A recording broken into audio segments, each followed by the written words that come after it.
जय मिथिला।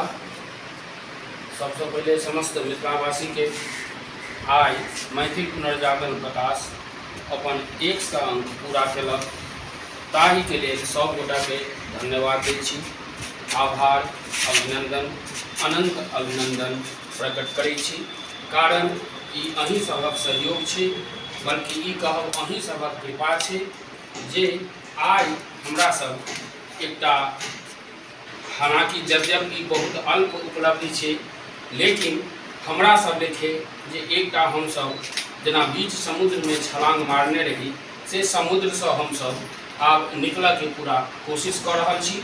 और हमर सबक इच्छा शक्ति बहुत बढ़ि गेल एहि स्वयं अंकक प्रकाशन से। आई हमरा सबके लेल अहोभाग्य, बहुत बहुत पैघ अहोभाग्यक गप कि आई एहि स्वयं अंकक उपलब्धि पर हमरा सबक समक्ष एहि मैथिल पुनर्जागरण प्रकाशक कार्यालय में दूटा महान विभूति एहिठमा प्रकट भेल छथि, उपस्थित भेल छथि।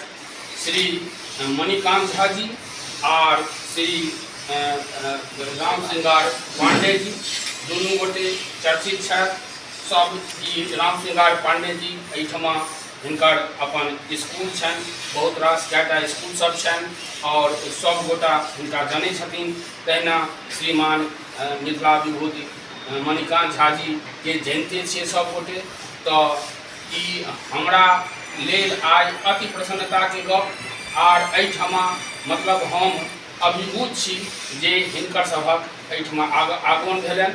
हम चाहबनि जे सबसे पहले हिनकर सबके स्वागत करैत हम एहिठमा कार्यकारी संपादक श्री सच्चिदानंद सच्चू जी से आग्रह करबनि जे हिनका सबके पाग और डोपचा से सम्मानित करथिन।